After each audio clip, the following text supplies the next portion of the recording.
Hi, this is Clint, and welcome to another one of my monthly podcasts about film and TV.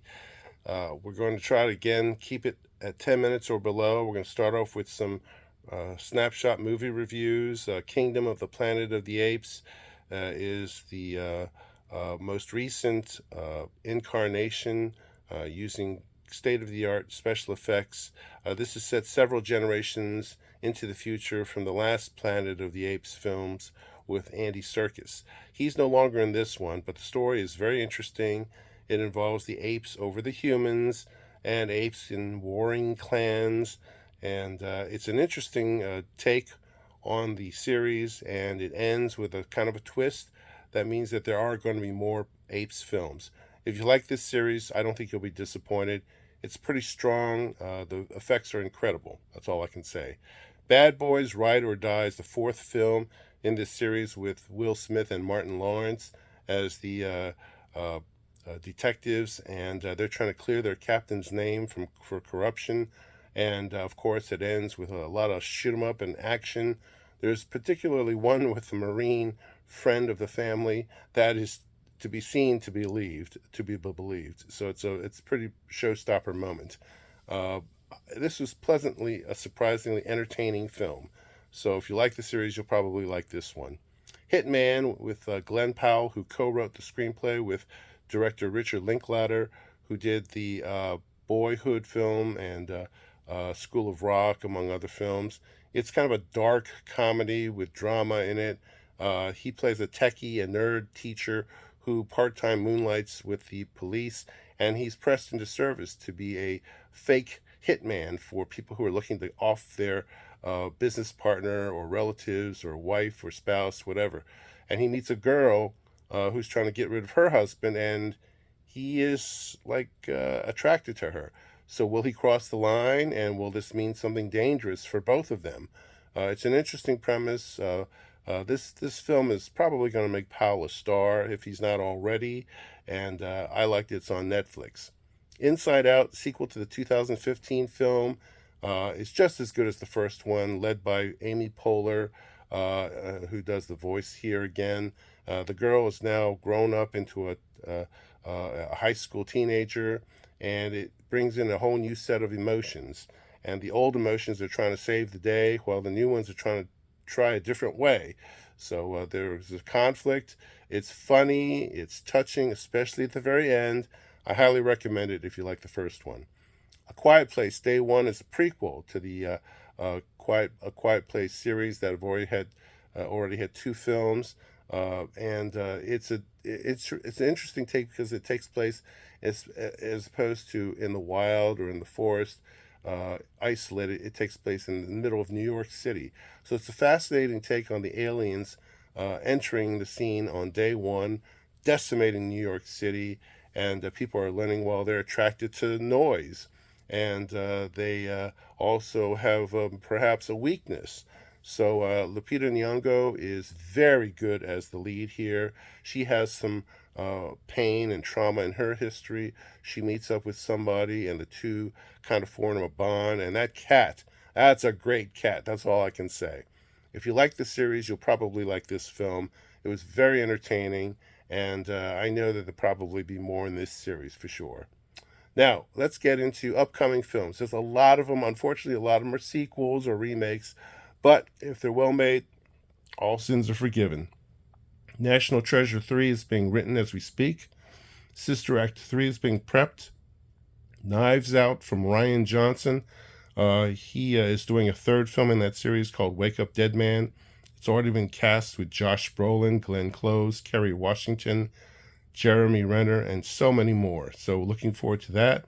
That'll be on Netflix. Badlands is a new Predator film with Elle Fanning. There may be another Predator film with a different cast also. The Phoenician Scheme is a new film by Wes Anderson. It's already been cast with people like Bryan Cranston, Scarlett Johansson, Bill Murray, Benedict Cumberbatch, Tom Hanks, Willem Dafoe, Benicio del Toro, and plus the usual cast of characters. A lot of people in this Wes Anderson film. Toy Story 5 probably won't come out for a couple years, but they're starting to work on that now. Catherine Bigelow, who hasn't really done any work since Zero Dark 30 several years ago, is working on a new thriller set in the White House, so they're casting for that film.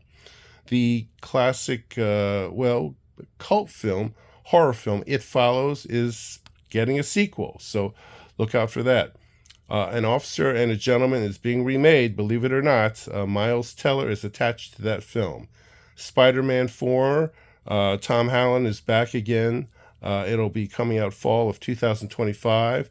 Paul Thomas Anderson, the writer-director of such films as Magnolia and There Will Be Blood, he's got a secret project that's untitled with Leonardo DiCaprio, Sean Penn, and Regina Hall, among others. Quentin Tarantino was supposed to be working with Sony on his 10th and likely final film, and everything was going well on it, and it's going to have tie-ins to his previous films, and he said he stopped it. I'll believe that when I see it. So there may yet be hope for this final film. And speaking of final films, Clint Eastwood is done with post-production on Juror Number 2. That's supposed to be his swan song as a director. And so hopefully it's a good film. Early buzz is it's pretty good. So that's good to know. And of course, Yorgos Lanthimos is continuing his rich work with Emma Stone. The next one is called Begonia. So they'll be starting to work on that. Kinds of Kindness is currently out that they have. And Disney has got 2 films, Frozen 3 and 4, that are being shot simultaneously. Black Panther 3 is being prepped for production. Downton Abbey 3 is coming supposedly fall of 2025. It will have virtually the same cast and crew, which is probably good. Now, word has it that Dune Messiah may be coming fall 2026, which is a little bit earlier than expected, but that's being reserved for a major project from Denis Villeneuve, the director from the first 2 Dune films. And Longlegs, a horror film that's coming in a couple weeks, has been getting rave reviews. That's with Nicolas Cage, so hopefully we'll catch up to that one. Francis Ford Coppola's Megalopolis has finally secured a distributor, and that's coming out this fall, and he's going to be footing the bill on all the marketing as well. And now, as far as series are concerned, Yellowstone, the second half of season 5, which will end the series, is coming in a few months. Kevin Costner, unfortunately, will not be part of the cast. That's a shame, because he really was the backbone of the first 4.5 seasons. Jessica Jones, who is so popular on Netflix for Marvel, is coming back in the Daredevil series. The Last of Us season 2 is moving along. It will have 7 episodes. And the season 3 will have an even longer number of episodes, and possibly they may add a season 4. Moon Knight, which was very good on Marvel's Disney Plus, is getting a season 2. So looking forward to that as well. Now, as far as any news is concerned, Paramount Pictures was supposed to merge with Skydance. That deal was called off at the last minute. So Paramount's on life support. We'll see what happens. They've got a lot of good, projects, movies, and films. We'll see what happens with them. Next month, of course, end of the month, we've got Deadpool and Wolverine, which I am looking forward to in a big way. Hope you all find a good film that you like this month. Until then, everybody, please stay safe.